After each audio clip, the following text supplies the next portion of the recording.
Covering news where you live, this is 5 News. Thank you so much for joining us for the latest news and weather where you live. I'm Tiffany Lee. Let's get right to your headlines.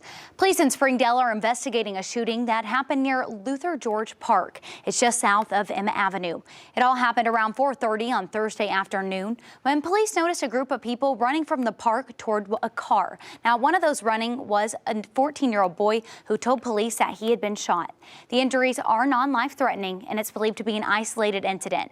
No one is in custody at this time, but if you have any information, you're asked to please reach out to Springdale Police. Amber Waterman, the Missouri woman accused of kidnapping and murdering a pregnant woman from Benton County, is due in federal court today. The hearing is in Springfield, and it's her first appearance, and she's expected to enter a plea. According to prosecutors, Amber abducted Ashley Bush, then killed her and planned to claim the unborn child as her own. The baby also died. She's accused alongside of her husband, Jamie, who was charged as an accomplice. Jamie is accused of helping Amber dispose of Ashley Bush's remains. We'll have the latest on any developments to come out of today's hearings in just a little bit. And before we get to more of today's headlines, let's get a check of the weather with meteorologist Stephen Abshire. Thanks, Tiffany. We have a wind advisory for today because we're going to have gusts upwards of 40 to 50 miles an hour for some areas of 5 country, mainly for just northwest Arkansas. That's where that wind advisory is, but in the River Valley as well, it could see gusts upwards of 30 to 40 miles an hour. So a pretty breezy day. We have those winds coming out of the south, and that's what's keeping us warm, but we can expect wind gusts later on this afternoon to get upwards of 50 miles an hour, like I mentioned. As we move later on throughout the rest of the afternoon into the evening and into the start of the overnight hours, we're going to see that cold front move through right around midnight, and after that moves through, things will calm down a little bit, but we're going to see some rain with that front as it moves through the area. But most of Saturday's looking pretty calm once that front moves through. But taking a look at today's high temperatures, we're going to be right around 60 degrees, 59 in Fayetteville, 61 in Fort Smith, 61 in Ozark, and 57 in Waldron later on today. As we get into the overnight hours, much cooler because that cold front has moved through. And then we're going to be into the 30s, 32 in Fayetteville, 39 in Fort Smith, 34 in Sallisaw, and 39 in Poto for Saturday morning. So we're going to be a little bit cooler. But taking a look at what to expect for the rest of this weekend, going to have high temperatures in the 40s and 50s on Saturday and Sunday. It's going to be relatively nice on Saturday, more sunny skies, but as we get into Sunday, we're going to see the chances for rain. We're going to see cloudier conditions, but the rain will mainly be in the morning. The rest of the day on Sunday will look relatively dry. Just some cloud coverage to worry about. Taking a look at Futurecast, what we can expect as we move into later on tonight, that's when we're going to see those showers begin to move through. Nothing really to talk about, just some light showers. Saturday's looking nice, but by Sunday, that's when we're going to see that bulk of that heavier rain begin to move into the area. Could see some wintry mix in some of the higher elevation areas, and then that'll move out by Sunday afternoon. But we have a lot of rain chances in the next 6 to 7 days. Monday as well is going to have around a 50% chance for showers. Tuesday and Wednesday, lingering showers as well. But taking a look at what to expect in the middle of the week, we're going to be tracking a cold front as it moves from the north to south on Tuesday. That's when we're going to have the greatest chance to see some more rain. Even on Wednesday, some lingering showers. But by Thursday, we're going to have even more rain on the way. So we're going to keep an eye on the forecast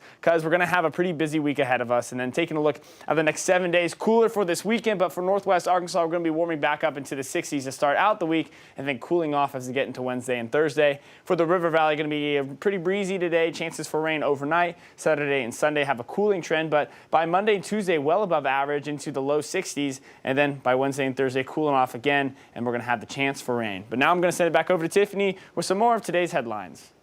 All right, thanks for that, Stephen. So there is currently an ongoing search after an inmate has escaped from the Crawford County Jail. And it's an inmate that's escaped from a different jail twice before. This is Jeremy Call. Deputies say that he escaped from the Crawford County Jail between 2:30 and 3 a.m. on Wednesday. They believe that Call escaped through a duct vent and made his way outside. He was last seen on surveillance video leaving the jail wearing a black hoodie and dark pants.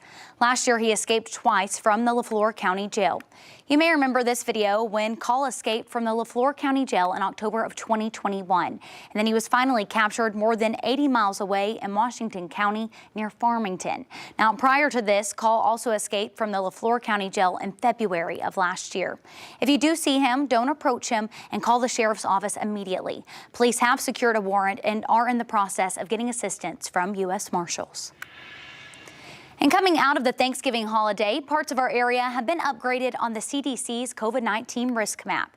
6 counties are now in the yellow medium risk zone. Sebastian, Crawford, Logan, and Scott counties in Arkansas, along with LaFleur and Sequoia counties in Oklahoma. According to the Arkansas Department of Health, the number of active cases statewide right now is just over 4,400.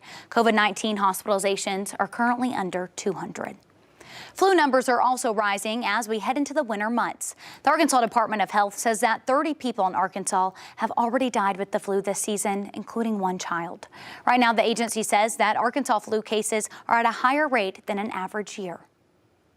It's not going to be a low year as far as deaths, nor as far as number of cases of people getting sick either. We're certainly seeing very high spread of influenza right now around the state, as shown by several indicators. And you know, a lot of those indicators show that where we're at now with spread in the state is higher than the peak of an average year.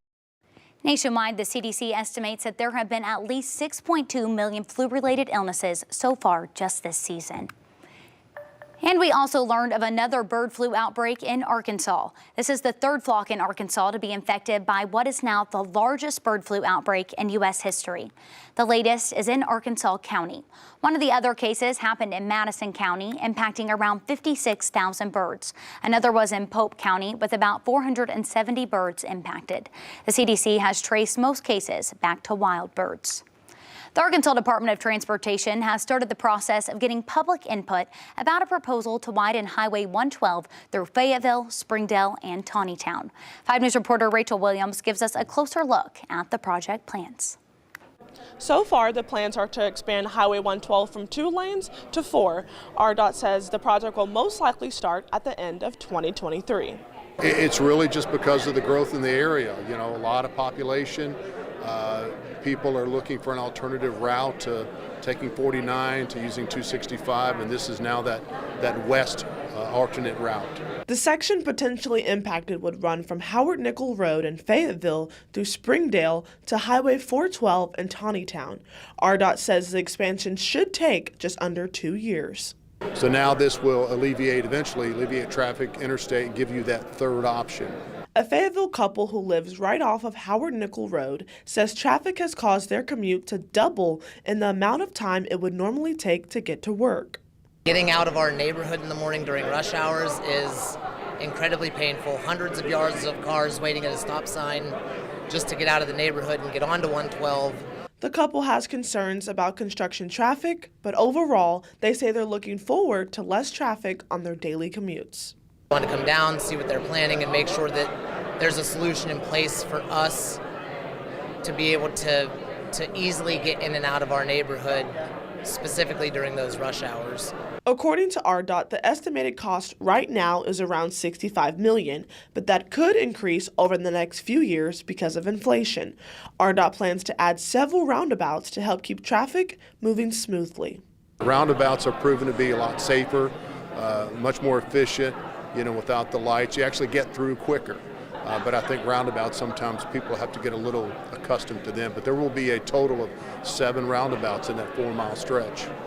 This is one of 3 public meetings RDOT is hosting. If you missed tonight and you still want to ask questions, you can still attend on December 13th and 15th. In Fayetteville, covering news where you live, Rachel Williams, 5 News. Public comment for the widening proposal will be accepted through Friday, December 30th. Former First Lady Hillary Clinton was in Bentonville this week. She spoke at Crystal Bridges as part of its We the People Radical Notion of Democracy series. Among her topics, if our democracy will survive. 5 News reporter Micah Wilson was at the event with a recap. Well, she spoke for about an hour to a sold-out crowd of about 600-plus people. I've been a follower of Hillary for years, my whole life. And this year, as a birthday gift, Paula Haraway was surprised with tickets and made the trip from Sallisaw to Bentonville to see Clinton speak. Feels like she's one of us. I love to listen to her speak. First Lady of Arkansas, First Lady of the United States, the incomparable Hillary Rodham Clinton. Clinton spoke about a series of issues, including how and if the U.S. Constitution provides clear instructions of how to run our elections. I mean, do you think some of those things, some of the checks and balances should be more codified in a way? Well, I didn't until, it's very troubling to see our elections, which have always been viewed as the centerpiece of our exercise of democracy, being so targeted. She also spoke about her career. When I was Secretary of State, It was amazing. We had the best time. It was just, the questions were incredible. It was so enlightening and so inspiring. She also talked about the leaked SCOTUS opinion that overturned Roe v. Wade. the court took that position, obliterating basically the right to privacy. Because the right to privacy, yeah, it's not mentioned in the Constitution, but, you know, neither are AR-15s. And so, you look at... Got time for one final question, so I'm just going to ask the big one. Will democracy survive? Absolutely, yes, now.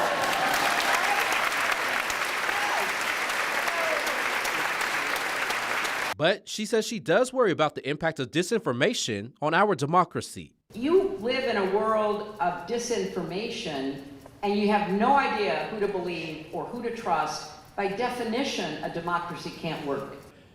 And if you missed her speaking, you can always watch the archived live stream on Crystal Bridges' website. Now, the next speaker will be Liz Cheney on December 19th. In Bentonville, covering news where you live, Mike Wilson, 5 News. A McDonald's worker in Central Arkansas is feeling the holiday cheer a little bit earlier this year. This is all thanks to one of her customers. Ian Russell shows us how one customer helped to make the long trip home for her for the holidays extra special. There are some sounds just synonymous with the drive-thru. And at this Caddo Valley McDonald's, no sound is as recognizable as this. You do the same. I appreciate you. Come back and see us. Aretha Nelson has been here for the better part of 2 decades, always greeting customers with a smile. I keep them going in the drive-thru, I do. Rain or shine, always committed to her customers. If I made anybody day or touch anybody, I knew that I'd do my job. But this time, they're committed to her. She was told it was a video shoot for McDonald's marketing. Then it turned out to be the best Christmas gift she could have ever gotten. The real reason you are meeting with your work family here today. Aretha may have her work family in Caddo Valley, but her actual family lives hundreds of miles away in Virginia. She wore a mask with pictures of her grandkids on it during the pandemic, the closest she could be to them. I want to say I'm on 4 years now. It's been a minute. So an anonymous customer, only identified as one of Aretha's regulars, sent in a card for the holidays. Not just to wish her well, but to make sure those 4 years apart don't continue to grow. To spread love during the pandemic by sharing the smiles. Those grandbabies when you couldn't see no smile. That's why she did this. And, you know, I was blown away. And I think that Aretha was blown away for sure. Aretha may never know who gave her the money, but that's okay. Because while she's used to her customers needing her, this time, all she needed was them. But I do have my ticket, so it is real. I'm going to get to see them grandbabies. Ian Russell, 5 News. What an awesome story. So between gifts, traveling, and inflation, holidays can get pretty expensive. But numbers from Black Friday show that prices aren't slowing shoppers down. Adobe Analytics reports that online sales the day after Thanksgiving topped $9.1 billion, with the National Retail Federation saying 166 million Americans actually took part in Black Friday. One therapist in Arkansas says that there is a psychological reason behind the record spending: COVID fatigue.